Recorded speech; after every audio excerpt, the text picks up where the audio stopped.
रात गवाई सोए करियो, दिवस गवाया खाए। हीरा जन्म अनमोल था, ये कौड़ी बदले जाए। कबीर ये सुपने रैन के उगड़ आए नैने, जीव पड़ा बहु लूट में, जागे तो लेन न देने। परमात्मा कहते हैं कबीर ये सुपने रैन के, ये रात जैसा सुपना है आपको। आज आपके पास कार है, कोठी है, ना है तो लो छोटा मोटा कोई व्यवसाय है, कोई धंधा है, बेटा बेटी है। जैसे हम सपने में देखते हैं ना, कई बार तो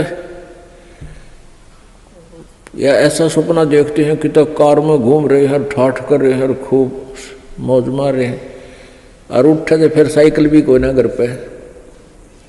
जब आंख खुल जाती है तो देखे साइकिल भी कोई नहीं आसपास, कार के सपने आ रहे थे।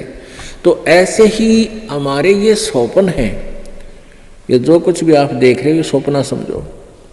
और कल ये नैन उगड़ गए, कल ये आंख खुल गई, यानी मृत्यु होगी, तो जागे तो लेन न देने।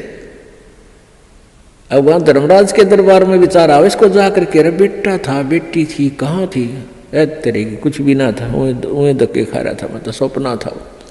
तो ऐसा सपना सा बनेगा आपके साथ ही, जो आज जिसके ऊपर इस सपने में अपना जीवन बर्बाद करे, और सपने में ही आप भक्ति करोगे तो आपको लाभ होगा। इसमें ही आपको ज्ञान हो कि इससे बचाव करें, इस तो सपने में ही सुख होगा आपको। अब जैसे सभी ऋषि संत कहते हैं कि कर्म का भोग तो भोगना ही पड़ेगा, संस्कार में जो प्रारब्ध में कर्म है भोगना ही पड़ेगा, फिर फायदा क्या हुआ। फिर इस भक्ति का यूज क्या, जैसे आप सपने में दुखी हो रहे हो, आपके पीछे कोई पागल कुत्ता भाग रहा है और आप खूब स्पीड खींच रहे हो, दुखी हो रहे हो, तो कोई आके उस कुत्ते के लठ मारे, रोक के उसने लठाड़ा आ जाए, उसने एक तरफ भगा दे, तो उस सपने में सुख होया, उसने चैन सांस लिया सुख का, को हो बच गया भाई। तो ये सपना हर ये कर्म रूपी कुत्ते आपका पीछे पड़ रहे हैं, और पूर्व संत की भक्ति से इन कुत्तियों का लठ लग गए, इन पागलों के, और ये अपनी दिशा बदल दें और आपको राहत मिले। तो ये सपने में भी सुख इस परमात्मा के अभी होगा, तब बात बने। अब आँख खुले बस तापे न, कुछ भी ना था वो, जैसे टेंशन हो रही है, काम अड़ गया फला, जिस जो कोई टेंशन है, किसी काम में रुकावट आ रही, परमात्मा सपने में ठीक करे, जब चैन हो। और ये कहने पर आप तो भोगना ही पड़ेगा, सपने में दुख तो दुख रहेगा, तो वो थ्योरी ठीक है नहीं है, उनकी मन गणत है, उनको अध्यात्म ज्ञान नहीं है। आजकल के 5 दिन ये जंगल होगा बासे, ऊपर ऊपर हल फिर ये ढोर चरेंगे घासे।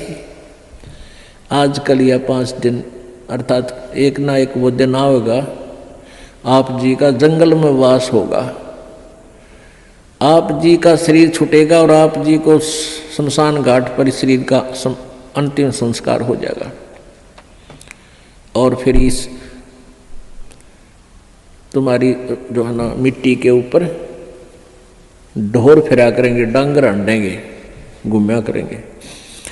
8 जने जो लाकड़ी और केस जड़े जो घासे, सब जग जलता देख कर ये कबीर भया उदास। मरोगे मर जाओगे कोई न लेगा नाम, उजड़ जा बसाओगे छाड़ बसती गांव में।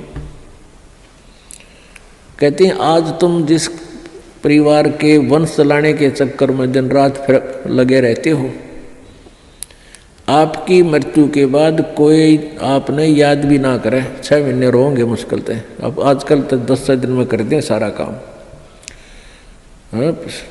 70वीं वीर, वर्षी वीर, महीना वीर, वो 13वीं भी 10 दिन में करके फारे कर दें। कोई आज आप अपने दादाजी को कितना याद करते हो? कभी कोई पूछला, गांव को पूछ ले कि किसका है कहाँ से, फिर जब फलाने दादा का नाम कभी बताना पड़ जाए, जब न तो कभी ना याद करता दादाजी ने। तो पुण्यात्माओं या भूल ला रखी काल ने, और इन काल के दूता ने हमें ऐसा उलझा रखा है कि पुत्र बिना मोक्ष नहीं। अब बेटी ने तो हम संतान भी नहीं मानते थे, ऐसी अनजान सोच बना दी हमारी। पुण्यात्माओं, बेटा और बेटी में कोई अंतर नहीं। संस्कार आपको मिलेंगे चाहे कितने पैर पीट लो। आजकल उन अज्ञानी लोगों की और फिर समाज के दबाव में हमारे भक्त आत्मा भी प्रेरित हो जाते हैं। जिसके एक दो पुत्री है तो इन्होंने सोचा पुत्र हो भगवान, पुत्र जरूर हो, क्योंकि वो इंजेक्शन लावे डेली। जब पड़ोसन आ जाएगी, कोई रिश्तेदार आवेगा, न कहेंगे एक पुत्र तो चाहिए था, एक पुत्र तो होना चाहिए। दास जब सर्विस करता था, जेई की नौकरी करता था, एक ठेकेदार था मदीना गाँव, मदीना डांगी का, और वो 60-65 साल की 62 साल की उम्र का आदमी। तो उसके 4 लड़कियां थी और बड़ी लड़की ब्याह दी, 2 लड़कियां तकरीबन सारी ब्याह शादी कर दी। फिर प्रेरणा कर दी, किसी ने कहेंगे कोई एक पुत्र तो हो, पुत्र तो होना चाहिए। तो उसकी पत्नी ने भी यही कहना शुरू कर दिया कि पुत्र तो होना चाहिए। उसने कहा कि तुम मेरी, उसकी कोई मौसी की लड़की थी, क्यों करके उसकी शादी करवा दी। अब वो बताओ, खुद बताओ था, बोला जी ऐसा हुआ, वो फिर जड़वा 2 लड़की होगी उसके, 5 तो पहले थी और 2 के और आन लागे। फिर वह छक्के, मैंने तो ऑपरेशन करागा, पांडा छुटवाया उसका। तो परमात्मा कहते हैं या हमारी बौड़ी आंट से परमात्मा जो देगा वही होगा, और अगर आवश्यक होगा, अब आपके पास वो परमात्मा कबीर है, कबीर जी वो है, अगर आपके संस्कार में कोई सुयोग्य संतान होगी तो पुत्र भी दे देगा। ना तो आज वर्तमान के 80% पुत्रों से ये माता पिता दुखी हैं।